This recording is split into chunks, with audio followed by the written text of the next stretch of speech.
La Réunion, enfin notre île dispose de tous les atouts, les moyens, l'envie, le professionnalisme nécessaires à devenir la destination de référence qu'on appelle de tous nos voeux dans l'océan Indien en matière de tourisme durable. Et je voulais juste partager avec vous, au cours de mes différentes lectures, une enquête réalisée par le quotidien Le Parisien en 2015 et qui plaçait la Réunion dans le top 10 des destinations responsables. En première place, c'était le Costa Rica. Mais nous étions déjà perçus comme tels. Et donc aujourd'hui, ben, il faut qu'on passe en mise en œuvre, il faut qu'on s'organise, qu'on valorise mieux, qu'on communique mieux sur nos forces avec les acteurs, les visiteurs, avec l'ensemble de l'écosystème pour faire savoir ce que nous sommes et mettre en avant nos valeurs fondamentales. Sur les atouts de la Réunion, sur le champ du durable, ils sont quand même extrêmement nombreux.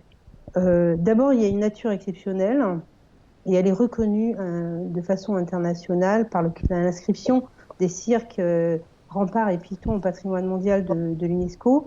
On a de nombreux espaces protégés qui sont régis par des réglementations nationales, parcs national, réserves marines. On a une culture qui est également reconnue, je pense au Maloya, qui est inscrit au patrimoine immatériel de l'UNESCO. Un vivre ensemble qui est souligné, salué par l'ensemble des voyageurs, mais également des guides touristiques. Une gastronomie dont on parle de plus en plus au plan national, le rogaille saucisse, à qui c'est l'être de noblesse. Mais l'ensemble de ces atouts n'en fait pas pour autant une destination durable. C'est-à-dire, ce n'est que les constituants d'un engagement qui doit être plus vaste. Il s'agit aujourd'hui d'organiser une démarche qui soit structurée pour inscrire la destination dans une démarche de tourisme durable et en faire une destination durable telle qu'on le souhaite. Mais en tout cas, nous en avons les ingrédients, maintenant il faut faire le bon carré.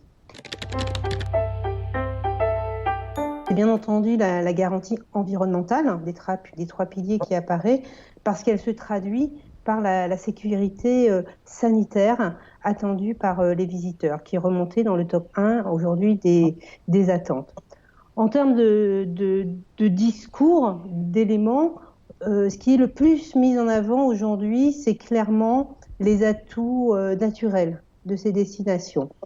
Une tendance de plus en plus lourde vers le culturel, la découverte des communautés, le partage avec elles, être dans des endroits, donc ça revient au naturel, où il y a peu de monde. Donc en fait, on n'est plus dans cette proximité qui semblait étouffante et qui est fortement mise en cause aujourd'hui dans la crise du Covid.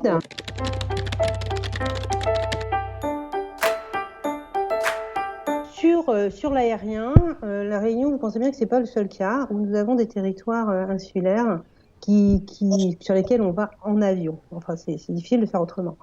Dans ce contexte, il y a beaucoup de travail qui est fait par les compagnies aériennes sur toute la notion de compensation.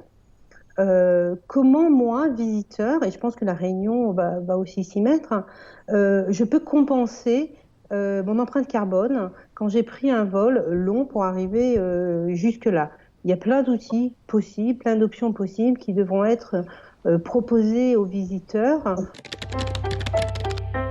Il faut d'abord un portage et une ambition politique. Mais la Réunion est déjà engagée dans ce processus de développement durable, malgré des contraintes qui sont fortes à gérer à l'échelle de l'île.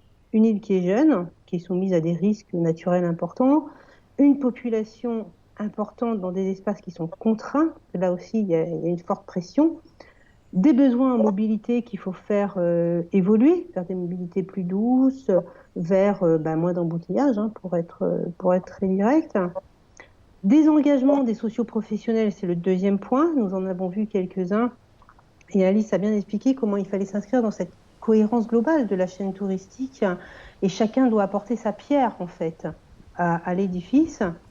Et sans doute un dernier point, c'est d'impliquer les clients et assumer sa promesse. Impliquer les clients, on l'a évoqué, quand je viens en avion, je dois me poser la question et je dois agir pour compenser mon empreinte carbone. Et assumer la promesse, c'est dire je suis une destination durable et je le prouve. Je le prouve en ayant un label, par exemple, c'est ce qu'a fait Alice. Je le prouve par mon image d'espace préservé, protégé et par mes différents labels qui existent. Donc en fait, les atouts sont là. Aujourd'hui, il faut qu'on les mette en musique et qu'on fasse une dynamique de l'ensemble des professionnels et de l'écosystème, mais dans une vision globale, j'insiste, sur une île durable avec son tourisme durable.